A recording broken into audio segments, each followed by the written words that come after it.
Bank से credit card लेने के लिए जाते हैं तो बैंक हमसे कोई भी चार्ज नहीं लेता है, लेकिन हम अगर उस क्रेडिट कार्ड से कोई भी शॉपिंग करते हैं तो उस क्रेडिट कार्ड से हमें 10 से 15% की डिस्काउंट मिलती है। अगर बैंक क्रेडिट कार्ड देने में कोई भी चार्ज नहीं लेता है तो बैंक क्रेडिट कार्ड से प्रॉफिट कैसे कमाती है? बैंक वाले इतने ना समझ तो नहीं है आपको फ्री में क्रेडिट कार्ड दे के उल्टा आप क्रेडिट कार्ड से प्रॉफिट भी कमा लो।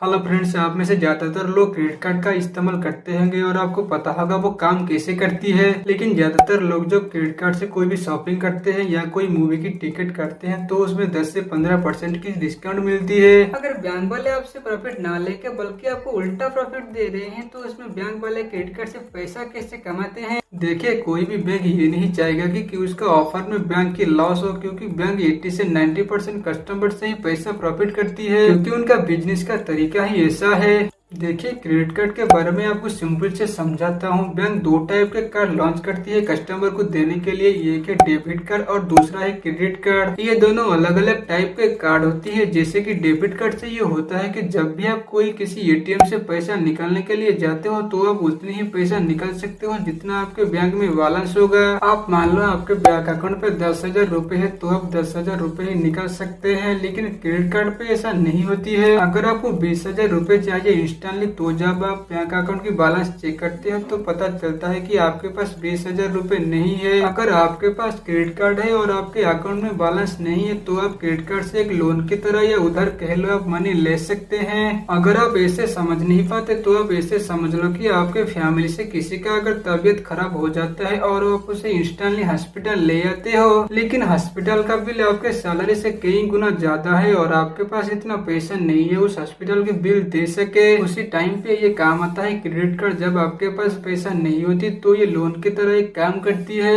ये हुआ कुछ क्रेडिट कार्ड की डिटेल्स। आप यहाँ पर बोलोगे कि बैंक इसमें प्रॉफिट कैसे करती है? देखिए, जो भी बैंक से आप बिना क्रेडिट कार्ड से लोन लेते हो, मान लो आपके लोन की अमाउंट है 1 लाख रुपीज, तो इसमें बैंक इंटरेस्ट करता है 10 से 15% की। लेकिन हाँ, इसमें date to by date change होती रहती है। जब आप क्रेडिट कार्ड से कोई भी लोन लेते हैं तो आपको एक पेमेंट की डेट दे दिया जाता है। जिस डेट से पहले आप उस पेमेंट को रिटर्न करना होगा उस डेट तक आपको कोई भी इंटरेस्ट पे नहीं करना पड़ती है, लेकिन उस डेट से अगर एक दिन भी ज्यादा हो जाता है तो आपको एक भारी इंटरेस्ट पे करना होगा।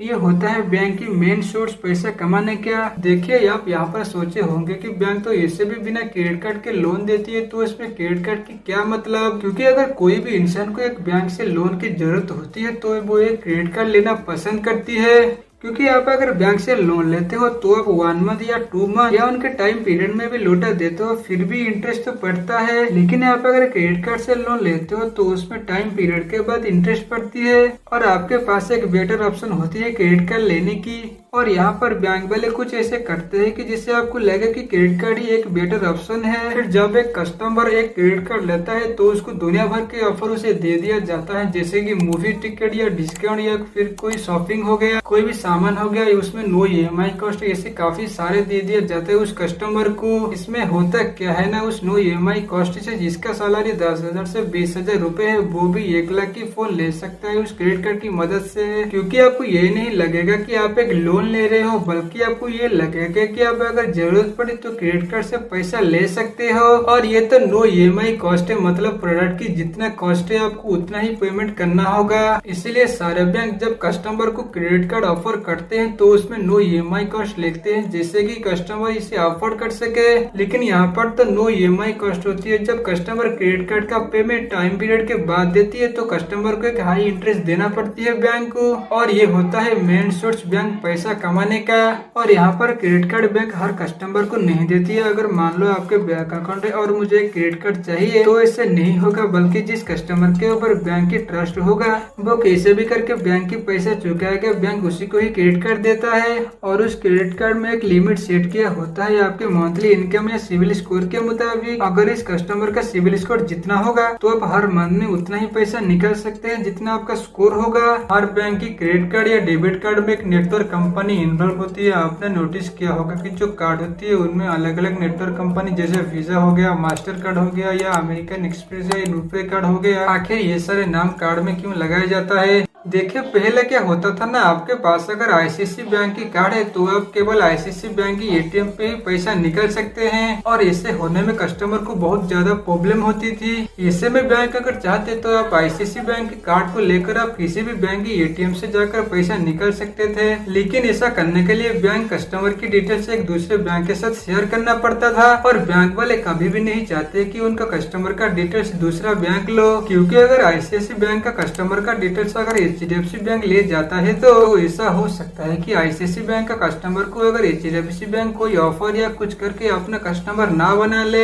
ऐसे में एक ही ऑप्शन थी, बैंक अपने हर जगह पर अपने ब्रांच की एटीएम को बनाना पड़ेगा, और ऐसा करने के लिए बैंक का बहुत ज्यादा खर्च होगा। अब यहाँ पर नेटवर्क कंपनी या वीजा, रुपे कार्ड या मास्टर कार्ड ये हो गया, और यहाँ पर एंट्री होता है नेटवर्क कंपनी की। वो ये कहते हैं कि आप ये डिटेल्स आपस से मत शेयर करो, बल्कि ये डिटेल्स हमें दे दो। जब भी कस्टमर अपने एटीएम कार्ड लेके कोई भी एटीएम जाएगा तो पहले हम उस कार्ड को वेरीफाई करेंगे, फिर उसके बाद कस्टमर पैसा निकाल सकता है। और बात करें कस्टमर की डिटेल्स, हम किसी के साथ भी शेयर नहीं करेंगे। लेकिन ये जो वीजा, मास्टर कार्ड ये हो गया यूएस कंपनी, इसलिए गवर्नमेंट ने ये रूल किया है कि इंडिया की सारे डाटा आपको इंडिया के अंदर ही रखना होगा। जब नेटवर्क कंपनी इतने सब काम करते हैं तो वो फ्री में तो नहीं करेंगे। देखिए जब हम मॉल में या दुकान में शॉपिंग करने के लिए जाते हैं, जब पेमेंट की बारी आती है तो उसमें 4 पार्टी इन्वॉल्व होती है। एक है नेटवर्क कंपनी, 2 में ईश्वर बैंक, 3 में एक्सिस बैंक और लास्ट में दुकानदार। नेटवर्क कंपनी के बारे में तो आप समझ गए, आप ईश्वर बैंक के बारे में आप बात करते हैं। देखिए ईश्वर बैंक मतलब कस्टमर के पास अगर एसबीआई की कार्ड है, और दुकानदार जो भी मशीन यूज करता है वो एक्सिस बैंक की मशीन है। यहाँ पर एक्वायरिंग बैंक है वो है एक्सिस बैंक, और 4 नंबर पे दुकानदार। यहाँ पर कस्टमर जब एसबीआई बैंक की कार्ड निकालता है और दुकानदार एक्सिस बैंक की मशीन निकालती है, आप मान लो ऐसे कि जब 100 रुपीज ईश्वर बैंक ने एक्वायरिंग बैंक को दे रहा है और 2 रुपीज वो अपने पास रखती है,